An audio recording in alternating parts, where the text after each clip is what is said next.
We want the house, the cars, the company. All of it, my sister said, smiling like she was ordering dessert. The conference room in downtown Toledo felt too cold for June. My attorney, Nora Greer, sat beside me, eyes warning me not to react. Across the table, my parents and my sister Kendra leaned forward in matching confidence. A stack of printed demands between them, like a menu they expected me to sign. My father cleared his throat. Your granddad meant well, Marissa, but he made a mistake. We're here to fix it. Fix it was their favorite phrase when they wanted something that didn't belong to them. Kendra tapped the first page. The family home. Both vehicles. Full ownership of Klein Precision. You can keep your little savings account. My mother gave me a soft, rehearsed look. You have kids. Sweetheart, you don't need all this stress. Let us handle it. My son and daughter were at summer camp, thinking their great-grandpa's factory was still a safe place. I pictured their faces and swallowed the burn in my throat. Nora's fingers brushed my wrist. A silent reminder we can fight, because we could.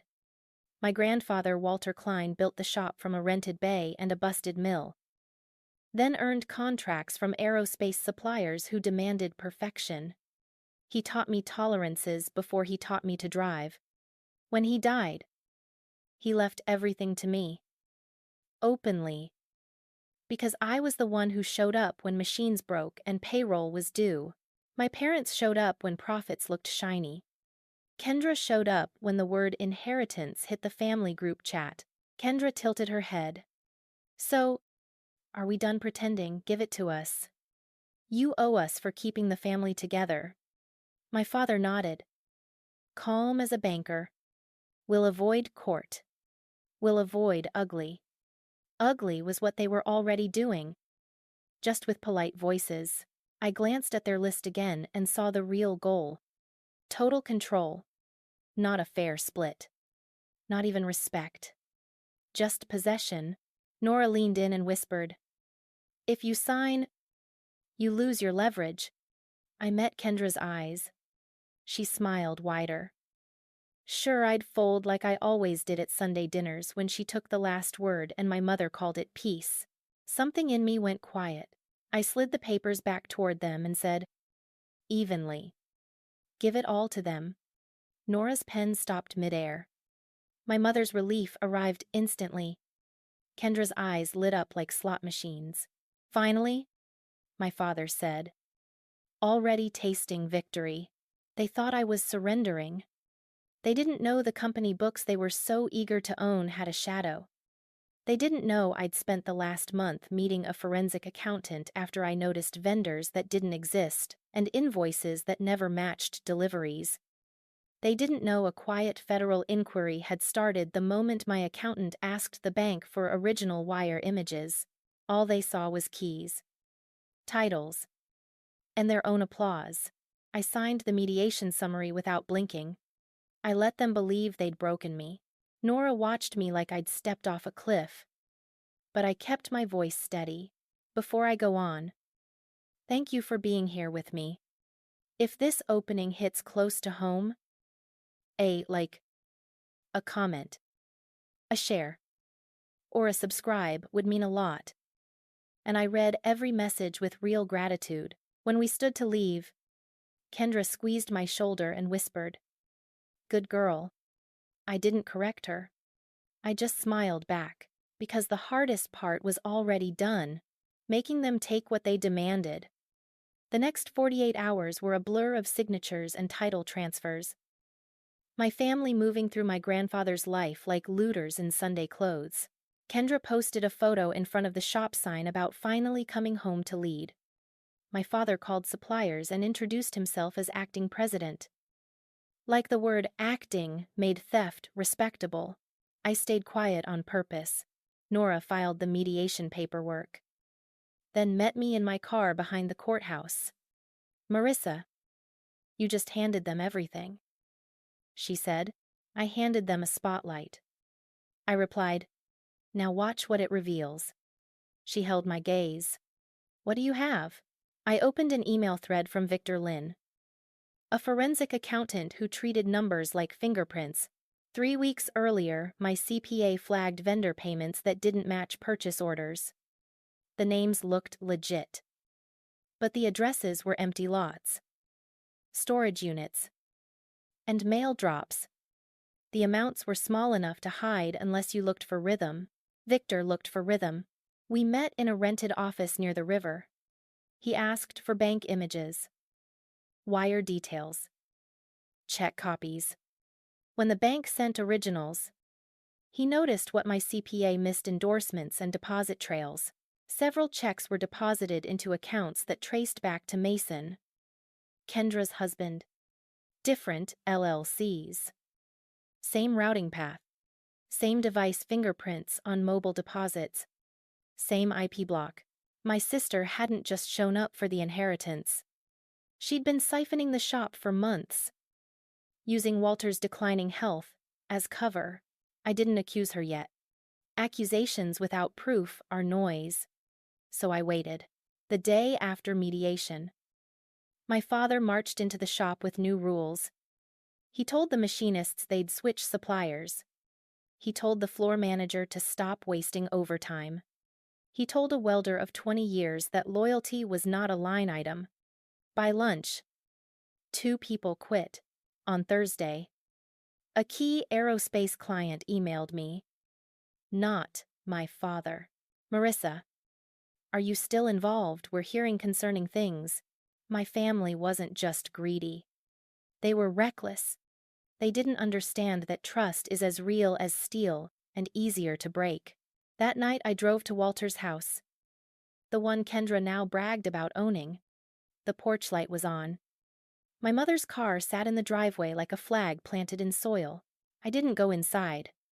I sat in the dark, hands on the wheel, and let myself hit bottom. Walter built that home with overtime pay. He built my childhood inside it. Now I was parked outside like a stranger. My phone buzzed. "Victor, I confirmed the accounts," he said. "It's clean enough for court." My throat tightened. "How much?" "217,000 over 18 months. Maybe more," he said. "And that's just what we can trace fast." Betrayal became arithmetic. Nora joined the call. "Victor, can you swear to this?" "Yes. And I can explain it so a judge understands." Nora's voice turned careful. "We can file for emergency relief now. Or we can let them keep operating long enough to make their trail worse." I pictured Kendra whispering, "Good girl." I pictured my employees, scared and angry, and my kids at camp believing their future was safe. "We wait," I said. "One more move." "Why?" Nora asked. "Because they're about to touch the one thing Walter protected with his life," I replied. "And when they do, it won't be me accusing them. It'll be the bank." They'd already asked the bookkeeper for online banking access. The moment they tried to refinance the shop's line of credit, the compliance flag would pop. Victor promised it today, too. By Friday afternoon, Nora called, and her voice was all business. "They tried to refinance the shop's line of credit," she said. "It triggered a compliance freeze." I was in a grocery store checkout line. I stepped aside. "Which bank?" "First Lake Federal." Their risk team flagged the vendor pattern Victor found. They pulled original wire images. They want answers in writing within 24 hours. My stomach went still. "So, it's happening." "It's happening," Nora said, "and your dad is panicking." I drove to the shop after dark. The parking lot lights buzzed over trucks I didn't recognize. Inside, the front office glowed harsh and bright. My father paced behind Walter's old desk. Tie loosened. Kendra sat rigid on the couch. Mason hovered near the printer, ripping pages off as they fed out. When I walked in, my mother rushed me. "Marissa, thank God. Tell them to stop. Tell the bank it's a misunderstanding." I set my keys on the counter. "You refinanced without reviewing the books." My father's eyes flashed. "You set us up." "No." I said, "You demanded everything. I gave you everything." Kendra snapped. "You signed it over, then hid behind lawyers." I nodded at the letters on the desk. "You wanted the keys. Those keys come with obligations."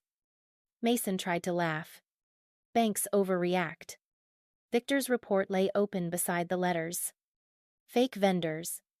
Duplicate invoices. Payments split into tidy amounts. The kind of pattern a fraud unit can smell. My father's phone chimed. His face went gray. "They froze the operating account." He whispered, "Payroll is Monday." A man stepped into the doorway, cap in his hands. "Julio." "My floor supervisor." The crew heard. He said, "They're asking if the shop's closing." Kendra hissed, "This is private." Julio didn't blink. "So is my mortgage." My mother's voice cracked. "Walter would want you to fix this." For a second, the old reflex tugged at me. Then I heard my grandfather's warning. Steady as a lathe. Never rescue people from lessons they demanded.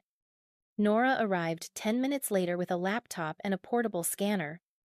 My father flinched like she was law enforcement. "Richard." Nora said, "You signed the refinance application." He stiffened. "I had to." Kendra wouldn't. Nora clicked a file, and Mason signed as controller. Mason's mouth opened. "I'm not a controller.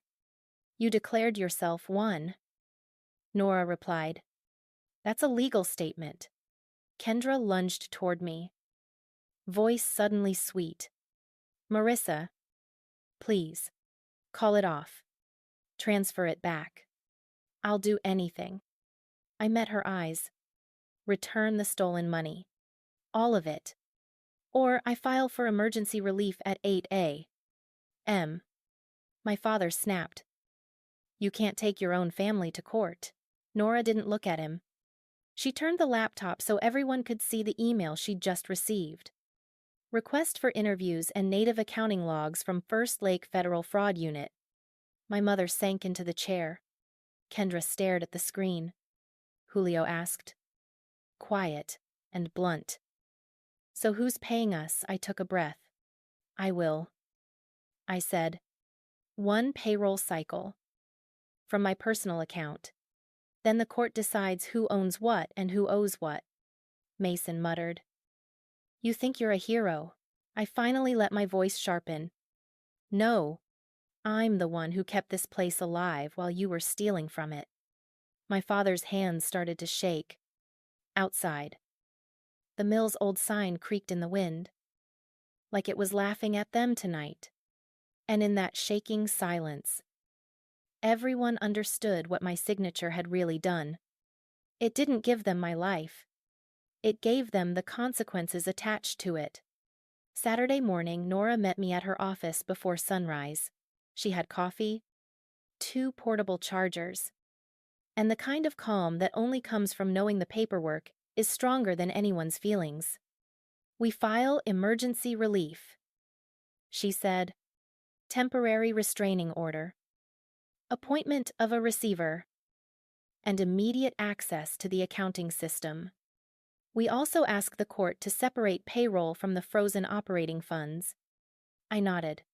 "The crew comes first, by 9. We were in Lucas County Probate Court. Because the transfer came through an estate mediation, and the judge had jurisdiction over the assets and the trust language tied to Walter's will. The courtroom wasn't big, but it felt like a pressure chamber. My father sat with a new attorney who looked like he hadn't slept. Kendra sat beside Mason. Mascara, perfect. Hands trembling under the table. My mother kept turning to look at me like she expected me to collapse into apology. I didn't. The bank's compliance officer appeared by phone. A representative from First Lake Federal read a statement into the record. Crisp and neutral. About suspicious vendor activity and a pending fraud review. Hearing it out loud made my father's posture change. He stopped looking like a man in charge and started looking like a man being evaluated. Nora spoke first. Your Honor, my client transferred ownership in good faith based on the family's demand, within 48 hours. The new operators attempted to refinance and triggered a compliance freeze. Payroll is at risk. Employees are at risk. We are requesting immediate injunctive relief to preserve the business and protect third parties. My father's attorney stood fast. This is a family dispute. Ms. Klein is using the bank's overreaction to regain control. The judge, an older woman with sharp eyes and a voice like a gavel even before she lifted one, asked, Is payroll at risk? Yes. The bank rep said. Are there allegations of false vendors and diverted funds? The judge asked. Yes. The bank rep said again, and this time it sounded heavier. The judge looked down at Victor's forensic summary. Then at the mediation agreement my family had been so proud of. Mr. Klein, she said to my father, why did you move to refinance a business? You had operated for less than a week. My father's mouth opened, and nothing came out that sounded sane. We needed liquidity. He managed. The judge's gaze shifted to Kendra. And you? Ms. Vance. Did you have knowledge of these vendor payments? Kendra's eyes filled instantly. I just wanted what was fair, she said, voice wobbling. Walter never treated me like family? I felt my jaw tighten. Walter treated her like an adult. That had been the problem. Nora handed up the bank's native files and the deposit trail tied to Mason's LLCs. The judge read quietly for a long moment, then asked Mason one question.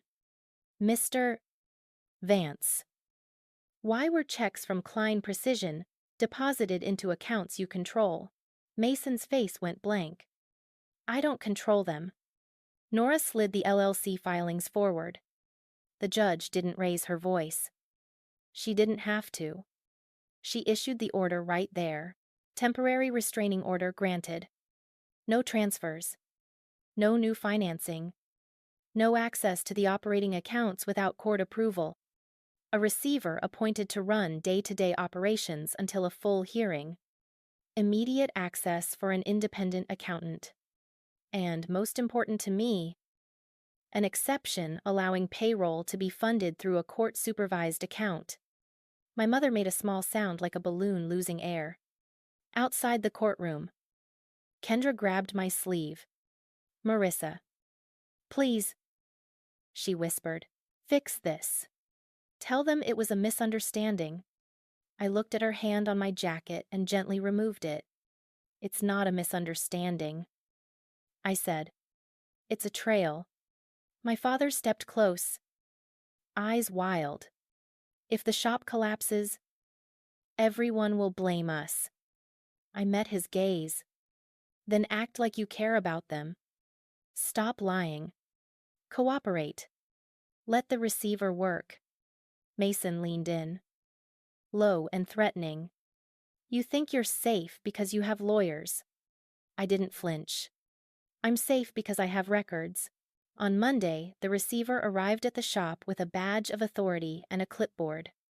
The crew watched from the floor as he announced payroll would be met, and production would continue under court supervision. Julio caught my eye across the machines and nodded once. Not gratitude. Just respect. That night, alone in my car, I let myself finally feel it. Not victory. Relief. Because for the first time since Walter died, the shop was no longer in my family's hands. It was in the truth's hands. The full hearing landed 3 weeks later, after the receiver stabilized payroll and the bank finished its first pass. Lucas County Probate Court felt different that day. Less family drama. More consequences. The judge opened with one sentence. This business employs 42 people. I will not allow selfishness to endanger them. Nora presented Victor's expanded report. It showed the fake vendors, the split invoices, the deposits into Mason's LLCs, and the attempted refinance that would have buried the shop under debt. The bank representative confirmed the red flags and stated the fraud review was active. My father's attorney tried to argue ignorance, but the judge had already read the email thread, where my father approved quick reimbursements without documentation. Kendra took the stand and cried about being excluded. Her tears didn't impress anyone in a room full of spreadsheets. When Nora asked why Kendra demanded total control, Kendra snapped. Because it's mine. The judge leaned forward. It was never yours, she said. And demanding it did not make it so. Mason refused to answer questions about his accounts. The judge warned him once, then twice. When he still dodged, she ordered the receiver to freeze any payments to his entities and referred the file to the county prosecutor for review. The air in the courtroom changed. My mother's hands started shaking. My father stared at the table like he'd found the edge of his own life. Then the judge turned to me. Ms. Klein, you transferred control under pressure, she said. Do you want the court to unwind that transfer? I felt my throat tighten. Not from fear, but from relief that someone finally asked what I wanted. Yes, Your Honor, I said, but I want the employees protected. And I want the shop clean. The order came down in sharp paragraphs. The mediation transfer was rescinded for cause. The receiver remained in place for 60 days while ownership reverted to me, and a new controller was appointed. Kendra and Mason were barred from the premises. My parents were restricted to supervised communication through counsel. Restitution was reserved pending the fraud investigation. Outside, my father tried to follow me into the hallway. Marissa, he whispered. I didn't know it was that bad. I looked at him and didn't soften. You didn't want to know, I said. He flinched. My mother stayed behind him, eyes bright with anger. As if consequences were an insult, I called my kids from the parking lot. I told them we were coming home to Walter's house. And the shop would be okay, my daughter asked. Do we have to see Aunt Kendra? I swallowed. Not anymore. I promised, and meant it. When I returned to the shop, Julio and 3 machinists stood by the doors. Not cheering, just present. I met their eyes and said, Your jobs are safe. Your work matters. I'm sorry you were dragged into this. Julio nodded once. We just want to build, he said. Then we will, I replied. I posted the receiver's hotline on the break room wall so nobody had to whisper. That night, I sat in Walter's office alone and opened his old toolbox drawer. Inside was a grease-stained note in his handwriting. Protect the people. The machines are loud, but the quiet choices decide everything. I taped it inside my planner, right above my signature. If you've stayed with Marissa through this fight, thank you. If you'd like to support the channel, a like, a comment, a share, or a subscribe truly helps. And I'm grateful for every message you leave. I appreciate you. Truly.